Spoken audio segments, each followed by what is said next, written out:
इस खबर के प्रायोजक हैं Ruchi organics limited and ISO certified company Sarojini Nagar Kanpur. Hello everybody. On the 8th of June, the India Alliance and its entire leadership met in Delhi. Here is the speech I gave them. I wanted you to hear it as well. Thank you. I would like to welcome all of you here today. Thank you for coming. Many years ago, I got into an argument with a very good friend of mine. I told him, what you're doing is completely unfair. And his answer to me was, the world is unfair. Get used to it. It is not my place to answer any of the things that were said here today about the Congress party. It is my place to, like in the Shiva tradition, swallow everything. The idea of the blue-necked one, Shiva, who drinks all the poison. Whatever more you want to say, whatever criticism you have of me or of the Congress party, we will accept it. And we will accept it happily and with a smile. We will try to make you happy because our role is fundamentally different from yours. I do not say this with arrogance. Our role, as many of you have stated, is to unite all of you together with love and affection. I have been an MP of the Congress party since 2004 when I fought my first election. Our party is fundamentally differently organized than all other parties in India. And I say this with humility. Why? Because this party began as a resistance movement when modern India did not exist. Unlike all other parties, it was not built using the infrastructure and the protection of the Indian state. The Congress party is a resistance movement protecting the idea that all Indians are equal. We are fundamentally opposed to the vision of the RSS. We will die in the Congress party before we stand with or compromise with the BJP or the RSS. You will have to cut off our heads to make it happen. I know lakhs and lakhs of Congress workers in this country who will say, cut off our heads, we will not bow before the RSS. I'm sorry to say that there is confusion in this group. The confusion is that you, the SP, the TMC, the RJD believe that the political instruments you have used so far will still work. These only worked when the Indian state provided a fair field for them to operate in. That field does not exist anymore. The BJP controls the institutions of the state. The BJP controls the legal system. The BJP controls the bureaucracy. It controls the intelligence agencies. The BJP even controls the election commission. I have many friends in the TMC. They were convinced that they were sweeping the election in Bengal. I kept telling them, you're in dreamland. I have seen what happens. I have seen it in Gujarat. I have seen it in Madhya Pradesh. I have seen it in Chhattisgarh. I have seen it in Haryana and in Maharashtra. And yet, many of you are still not convinced. The Congress party is a party of resistance. It does not require the neutrality of the Indian state to operate and survive.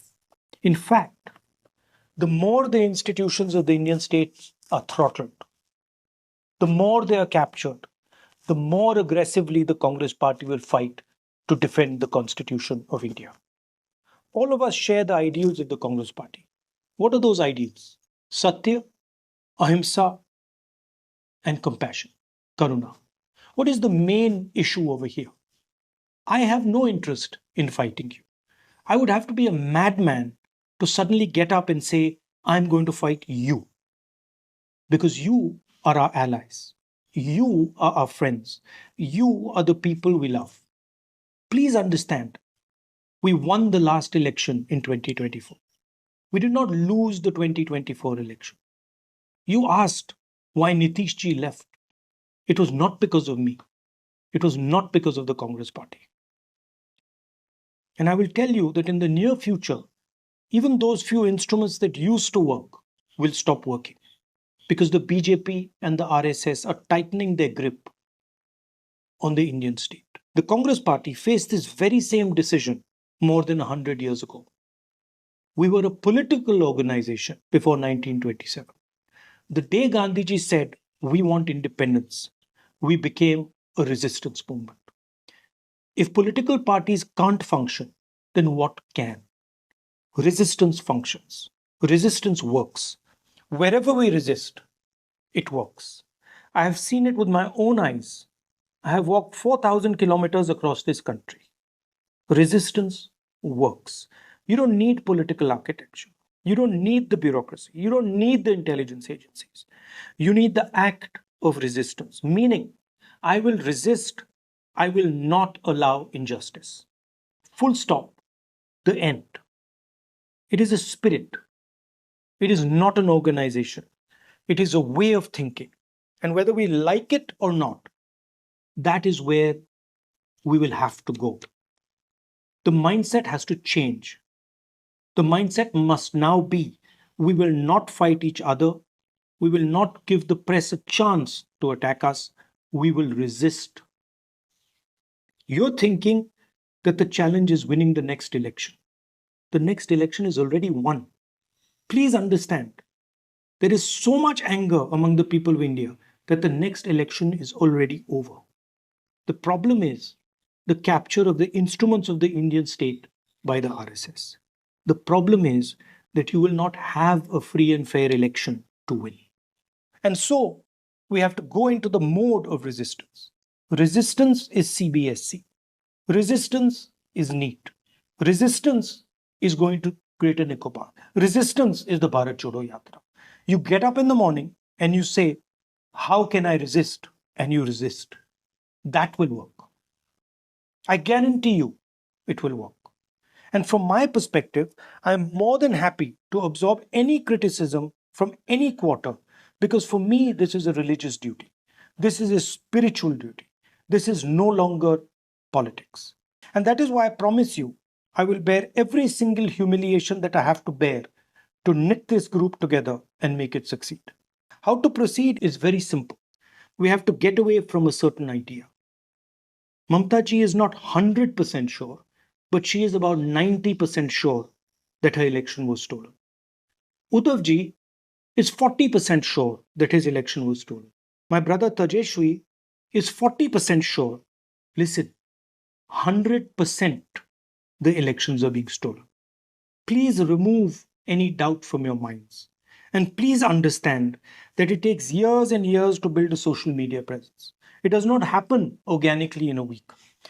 I have 10 million YouTube followers, but my account is fully suppressed. So if you're under the impression that social media is fair and that the opposition is being supported by it, you're living in another reality. The entire architecture, media, social media, the legal system, bureaucracy, the intelligence agencies, all of it is aligned to keep this government in power. But this government will not survive. It will not survive because it has destroyed our democracy. It has destroyed the future of the Indian people. What is coming now, after what has happened in Iran, is uncontrollable.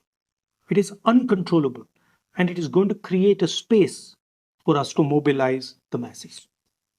Also, please get rid of the notion that we are not coordinated and do not act together.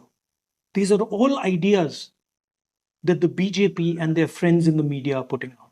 This is not true. I am 100% sure, and I can vouch right now for the DMK. When it comes to defending the idea of India, every single person will be in this room. We have our fights. But if you're asking me to go and hug the ex-Chief Minister of Kerala, I cannot and I will not because I have an ongoing political fight with him. So we have to be flexible and we have to realize that there is a full-scale assault on us, trying to prove that the opposition is weak, is disorganized.